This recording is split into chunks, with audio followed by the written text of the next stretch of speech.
Good morning, good morning, good morning. Welcome to Rovalis Daily Podcast. How you all doing today?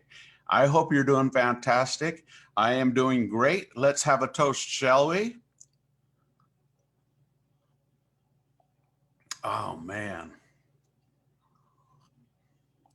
Well, I wanted snow. I got snow. One way or another, I'm getting snow. Okay, you guys. So that's a really cool picture, by the way. Check it out. That's a really cool picture. I love that picture.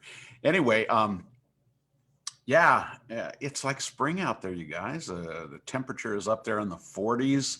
Um, and my plants, like I mentioned yesterday, my plants out back, they're starting to sprout. They think it's spring. They've been fooled. They've been bamboozled. But hopefully we'll get, if we don't have a lot of snow this year, I hope we have a good rainy season. Fill up those reservoirs, get some water in there and get things green. We like green. I love green. Absolutely love green. I remember talking about, when you buy a new home, and a lot of people build their homes or have their homes built, and I've always been the guy that I never wanted to like move into a brand new subdivision, and here's the reason. I love shade. I really do. I like shade. I like big trees. Anything green, I'm all about it. And so that's why I think, because when you go into a new subdivision, you have the saplings, you may not have any trees at all. The homes are beautiful, the neighborhoods are new, everything is crisp and clean. But for me, I really like trees. So if I have a house that has great big trees for shade, I absolutely love that stuff. And even when we go to the beach, I don't mind being out in the sun, getting in the water and having fun and doing all that kind of stuff. But even then, it's just like, I need to get back to the shade. I like shade. As you can tell, my skin's not very dark. But yeah, I'm just a shade guy. I love shade. I like sitting in there and chilling and relaxing in the shade. And I do like the sun, but in moderation. Anyway, speaking of that, I told you guys a number of months ago when this whole thing started. I started telling you stories of different various stories of my life, various stories of travel and different things like that. And if you recall, or if you don't, I'll remind you, or for those of you first time hearing it, perhaps. When we went to Bora Bora, I made friends with the captain of the ship. We went on a cruise called the Goin cruise line, and it was kind of a smaller cruise ship. It held, I think, 175 passengers. So it was very, they catered to everything that you wanted, your every need almost, and it was just a spectacular, and you're in Bora Bora, come on. But it was a spectacular trip. And, I made friends with the captain, and we have kind of been, I don't want to say pen pals because nobody writes letters anymore. At least I don't. Email pals, I guess you could say. But we're friends on LinkedIn, and he has been, he retired from the cruise ship business to become a nautical instructor I believe it's in Norway. And so, but I just recently saw him on a video the other day. It was around the holidays, I believe, around Christmas time. And he was singing a Christmas carol on a little boat, and he pushed some guy off into the water. It was great. But it brought back a lot of great memories.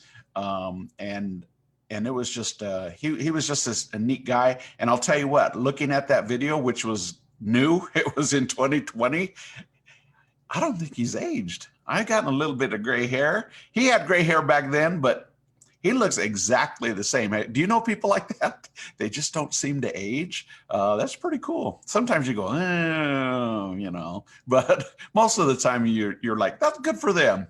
Good for them. But yeah, he still looked really good. But man, just seeing that little video, and it only lasted probably, I don't know, 20 seconds or something like that. But just seeing that video and seeing him, still in his captain's uniform and all that stuff. it just brought back all those memories, all those great memories that just flooded in of being on that ship and, you know, sailing around to these private little coves and anchoring off there. We never went where the big cruise ships went. So where there were thousands and thousands of people, tourists walking all over the place. We always went onto these little islands, into these little coves, and we could anchor pretty much wherever we wanted.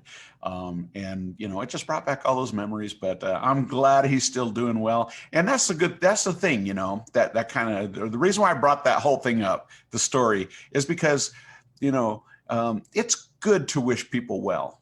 You know that? It's really good to wish people well. Even sometimes when you don't agree with folks, or, you know, you may not see eye to eye, or whatever, or you have different philosophies or different things. It's always good to wish the best for people, for everybody. And as we come into 2021, you know, that's what we're trying to do. That's what we're moving forward in. And that goes for my staff. That goes for our friends and family that come and dine with us, that we want to wish the very best. It's not just around the holiday season that you wish people good, you know, good tidings and that, but all year, you want to wish people the very best. And sometimes it's a little difficult if it's somebody that, let's say somebody you don't like. You know, we all have those folks, right? That you just don't like those people. But things change when you wish them well. Even if you don't even have to make a public announcement. You know, you can just think it to yourself. You can think, hey, good. You know, it's like me and the captain. I dig this guy. He was just the friendliest guy, very personable. But just seeing him and how well he's doing, and that he didn't age, I was just like, wow. I wish you well. I wish you greater success, more success, and that's what we should do for everybody. You know, even people that we don't see eye to eye with, we want to wish success, because I think when the whole mentality of our community, of humanity, and I'm not trying to get on a soapbox by any means, but it just kind of struck me this morning that, you know, the whole of humanity, if you're wishing everybody the very best, only thing that can come out of that is good. And that's what we all want, right? We all want to live in peace. We all want to prosper. We all want to be able to provide, and we all want all these things.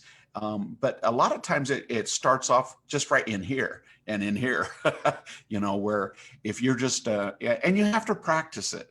You really do. You have to practice it. You can't just, you know, pretend. I don't want to say pretend. That's not the right word. You can't just, like will it into existence, you know, because as soon as somebody cuts you off on the road, you're back to, you know, but it's a matter of practicing. Just like anything else that you want to get good at, you have to practice. If you're an athlete, you got to shoot those hoops every single day to get better and better and better. And there's no difference there. A lot of times we tend to rely on that emotion to dictate how we're going to react to any kind of given situation. And that one takes practice too, because emotion, boy, it can turn you on a dime. And but if you start to mix that with the logic and common sense and all these other things, and just like anything else, you become more well-rounded. You guys know I'm a big MMA fan. I watch the UFC and I watch all these guys. But one thing that's important when you're a fighter like these guys is you have to be, especially when you get into those upper divisions, you have to be well-rounded. And what that means is you have to know a number of techniques. Some people are just good boxers, okay? And they can do good at the beginning, but as soon as they get into the upper levels, if you don't have good wrestling, good grappling, and other tools, jujitsu and all this kind of stuff, you ain't gonna last. And so that's what I mean by being well-rounded. As human beings, we should be well-rounded, but it takes practice. And sometimes it's like doing the exercise at the gym that you're the weakest at. You hate to do that one. I don't want to do that one. I don't want to do that one. But you know that that's the one that you need to do the most, because that's where you're the weakest, and you build that strength up. But that's the cool thing about it, is we all have the ability to change. We all have the ability to grow and to be more well-rounded. And one of those things is, sometimes it's hard, but most of the time it's pretty easy if you just get in the mindset and in the practice of wishing people well, smiling at people, giving a helping hand once in a while, or a lot, depending on who you are. Everybody's different, everybody looks at life differently. And that's what makes humanity so awesome, is because we're all very different. But we have commonality in community, and man, it does sound like I'm on a soapbox, doesn't it? But it's a good soapbox, right? Because we're talking about positive things, and we're talking about wishing people well, and being more well-rounded, and practicing the things that you're weak at, so that they become stronger, and you become that more well-rounded person, so that in any given situation, it's almost like you're prepared. I have a tool for that. Oh, this thing came up. I got a tool for that too. It's cool, man. Anyway, I'm done with the soapbox stuff, because I don't want to burn out my welcome. But thank you for listening to me. And here's looking at you. But don't go away. Don't go away, because I got to show you my features, you guys. Anyway, think about this, okay? Just the time that life is the hardest, the time that you think I can't go another step, the time that you think I can't make another day, the time that you think, where do I go from here? Look around you, and look at your family, and look at the people close to you, and wish them well, and you will see how things change, and that this light starts to shine, and you can see it. So you do see a light at the end of the tunnel. Okay, that's the end of my message for today, except for I want to show you my features, okay? So will you guys bear with me so I can show you my delicious food at rovalis? All right, we got a great dish for you guys tonight. Let me see if I can pull it up here real quick. There we go. All right. So our feature tonight is all the rest of the week as well. For lunch too, we're having it for lunch too, I believe, is the shrimp scampi. And this one is a really, really good dish, a very creamy sauce, and the shrimp is done just right, sauteed perfectly. And that one is a really good dish. If you look at the description in the video, in the podcast, it says you can, we're going Scampin, okay? I thought, let's get a little creative. Let's have fun. But we're going Scampin. So we're shrimp scamping it for this week. And one of the things that I would recommend is we give you this beautiful Bacci roll that comes with your order. And I recommend that you tear that Bacci roll into little pieces, and save a little bit for the end. So when all of the shrimp and the pasta's gone, and there's going to be a little bit of sauce in the bottom of the dish, take those little pieces of Bacci roll and swirl and clean all that up and eat it. Oh man, there's nothing better. Think about this. That sauce is on the Bacci roll. Our spices are on the Bacci roll, lightly buttered on the Bacci roll. And when you pop that in your mouth, oh my goodness, what a flavor. What a flavor. And that's us wishing you well. All right. I like that. I like that little finish. That just popped in my head, believe it or not. And for dessert, we have our orange ricotta cheesecake. We brought that back by popular demand because it just sold so well. We sold so many pieces of that. And the blueberry lavender cake, that one is still in high demand as well. Limoncello tiramisu. Yes. That's all I can say is yes. And the mint chocolate chip cake.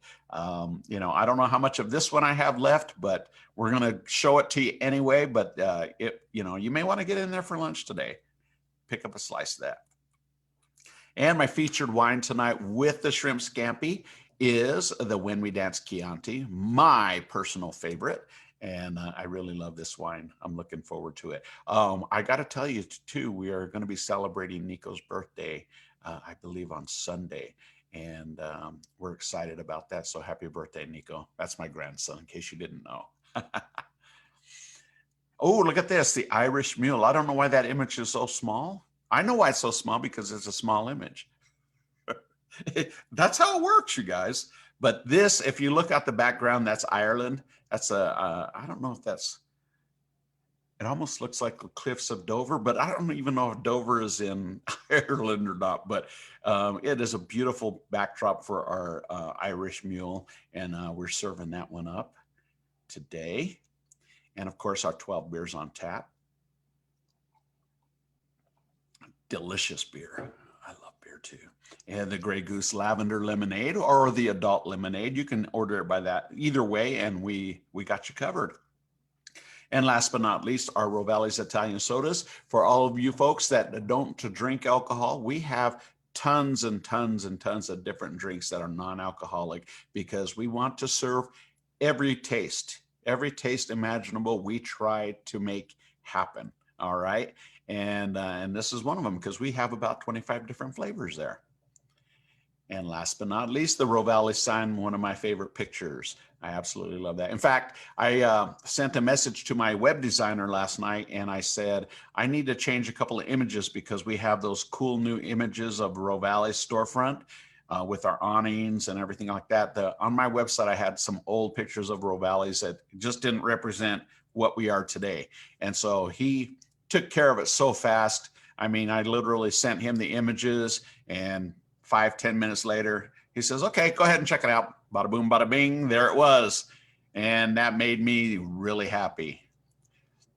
All right, you guys. I just want to say thank you once again for tuning into Rovalis Daily Podcast. I want to call it something different. I don't want to call it the Daily Podcast anymore. I'm trying to I'm trying to create more. So I'll be thinking of a new name, and it'll still have Rovalis in it. Trust me on that one. But I don't know if I just want to keep saying Rovalis Daily Podcast. I think there's something more creative I need to work on. Oh, by the way, speaking of creative, I am going to be working on our new seasonal cocktail page today. I will have that done. We're going to get it sent off to the printer today, and then you'll see a new page inside the drink menu that has our new cocktails. And Andrea, our mixologist, who is also our baker, but she's a great mixologist, has come up with some beautiful cocktails that you need to try. All right, you guys, that's all I have for today. Don't forget, we're already taking reservations for Valentine's Day. Now, keep in mind, you guys, Valentine's Day is on Sunday this year. We never open on Sunday. That's a day that we need for rest, because we put so many hours in. But we celebrate what we call Valentine's weekend. And so we celebrate 3 days, okay, for Valentine's Day: Thursday, Friday, and Saturday. And we're taking reservations for all 3 of those days. So if you guys want a romantic dinner that is not going to be overwhelmed with people, because a lot of you want to keep that social distancing going, then I would recommend that you pick one of those 3 days and come and have a romantic dinner, or romantic takeout curbside dinner that we're going to be preparing for you. And I'll let you know a little bit more about that probably next week. But there you go, guys. Anyway, that's all I have for today. I would like to say ciao for now. We'll see you on the flip side. Bye.